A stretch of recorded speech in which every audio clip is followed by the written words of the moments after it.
sehingga tidak akan kena penyakit stroke. Yang ubat stroke. Dengar kan? Ubi raya fadilat.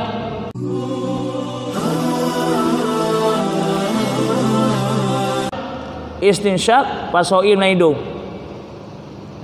Lagi dia tu semayang nah. Kumur-kumur lebih hegat mesiga. Kumur-kumur ada i-nya bagi dua. Satu cukung itu bagi dua. Setengah untuk mulut, setengah lagi untuk hidung. Sedap menan. Hirup becut. Hirup beritamu kena bak khaysyum ke begah. Nyetruh kena pi biak belum puasa. Biak belum puasa.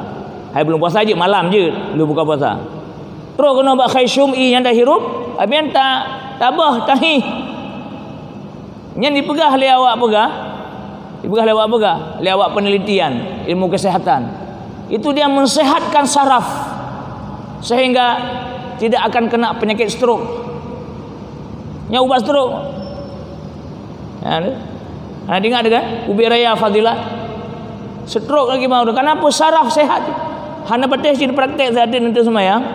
Cina hirup betul-betul. Biar colok-colok mana-mana. BAE kena. Memang abian tabah tu mata tanya MUI mata. Abian hino lagi nak urung cepit kena. Mangak ke dia boleh ni. Tu ada semayang kau mangak. Cina praktek. Hanya galau miak biasa praktek aja. Ya. Boleh. Sampai-sampai biar malamnya mentang. Sampai-sampai. Nyan ubat stroke ibu gah lewat ayo. Ibu awak kesehatan. Ya, awak peneliti pekan karena sarafnya cukup sehat. Tanya ada ubat, adakah ubat? Sunnah Rasulullah sallallahu alaihi wasallam. Tapi di balik sunnah Rasulullah, di balik ketentuan Allah, memandum bermanfaat kepada kitanya dunia dan akhirat. Dan manfaat yang paling raya bagi kitanya adalah manfaat geberi pahala oleh Allah Subhanahu wa taala.